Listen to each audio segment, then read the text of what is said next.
When I was a kid, I got separated from my parents in Disney World. And I got separated at the worst possible time, the middle of a parade. We come out of the Haunted Mansion, and there is a gift shop that my family and I were looking around in, and my family kept going, and I was in the gift shop. Well, my parents ended up going across this main thoroughpath, and suddenly they looked around and realized that I wasn't there. The park employees were bringing out the yellow rope to block off the sidewalk so that you couldn't walk in the middle of the path of the parade. Well, my dad got into an argument with one of the employees. He said, "Look, my son is on the other side of that street. You're going to move and let me through. Otherwise, we're going to have some kind of physical altercation here." They didn't end up fighting, and they did end up finding me. I ended up making my way back, and they were so excited to find me. And my dad would tell this story from the stage. He was a preacher, and he would often tell this story about what it's like as a father to go searching for your child. The version I just told is much more in line with what he would say, using the physical altercation terminology, and make it this big elaborate thing of how he was about to knock this guy out. My dad was not a big man physically, but I could imagine him wanting to knock somebody out. As a father, I would want to knock somebody out if they were keeping me from my child. He kept telling the story, and I was a child.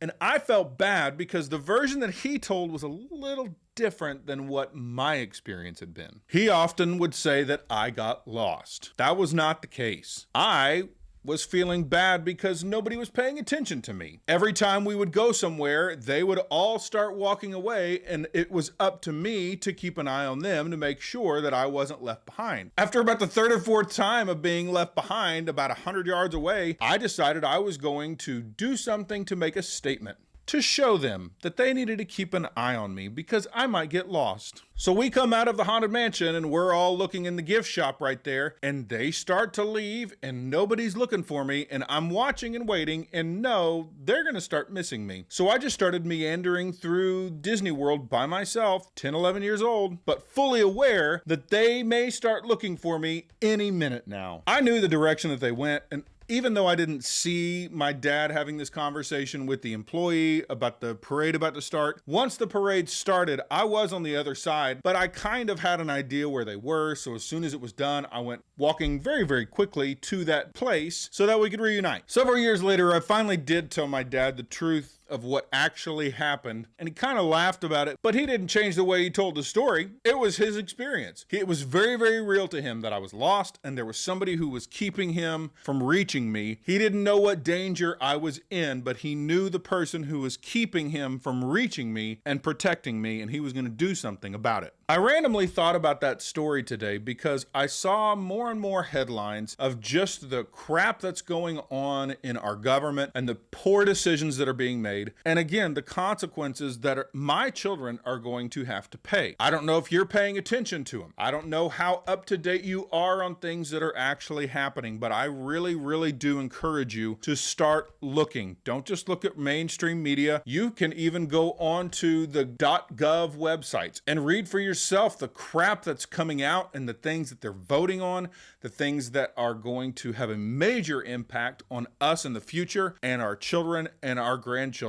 And it's in light of that that I remembered this story. And the reason that I remember the story is because that is one of my favorite memories of my dad. I wasn't with him when it happened, but there was something inside of me that loved hearing that story because he was showing so much passion for protecting me that I felt like I was worthy of being protected. I felt like I was worthy to be fought for. As I said, my dad was not a physically large man, but I loved the idea of him being willing to put himself in danger for my sake. Not because I wanted him to get hurt. Not at all. Not at all. What it does is it inspires me to want to be a better man. As a kid, it inspired me to want to be a better kid. I didn't want to put him through anything like that because I loved my dad. And the fact that he loved me that much, that he was willing to potentially put himself in harm's way for my sake, just made me love and appreciate him that much more. I think back to all of the men in the military who have served in years and decades before,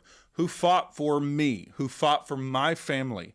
I have such a great respect and admiration for them, and it makes me want to live up to that sacrifice, to be worthy of that sacrifice. I wonder if future generations will look back at us in this moment of time and think that we did all that we could to stand up and fight for them, to protect them, to let them know through our actions that we value them, that they matter to us, even though we may not know them. But we have a passion inside of us that pushes us and compels us to present them with a better future. Or are they going to look at what we did or what we didn't do and wonder why they weren't valuable enough for us to take a stand for them now? So I'll ask, what are you doing? What are you doing about what you're seeing? Does it matter to you? Are you even opening your eyes to see? Are you taking the time to become informed, to recognize what's happening instead of just letting it happen to you? What are you doing about it? Do you feel like it's enough for future generations that you will be proud of what you did right now for them? I'll say this, the state of the world is not better today than it was several years ago, at least from what I value and from what I care about. No, I'm not saying that what I value and what I care about is what you value and what you care about. But I will say that I'm trying to do something. I'm trying to make a difference. And I want to challenge and encourage you to do the same. Become informed if you're not informed. If you are informed and things aren't going the way you want, take action. Do something. Thank you so much for joining me. I really appreciate you watching. I hope you got something out of the story. If you're not subscribed to the channel yet, please hit subscribe. Hit that notification bell so you can get updated whenever new videos come out. If you like the content, give me a thumbs up, put something down in the comments section, and share it on social media. And I will see you next time when we can share a cigar and change the world.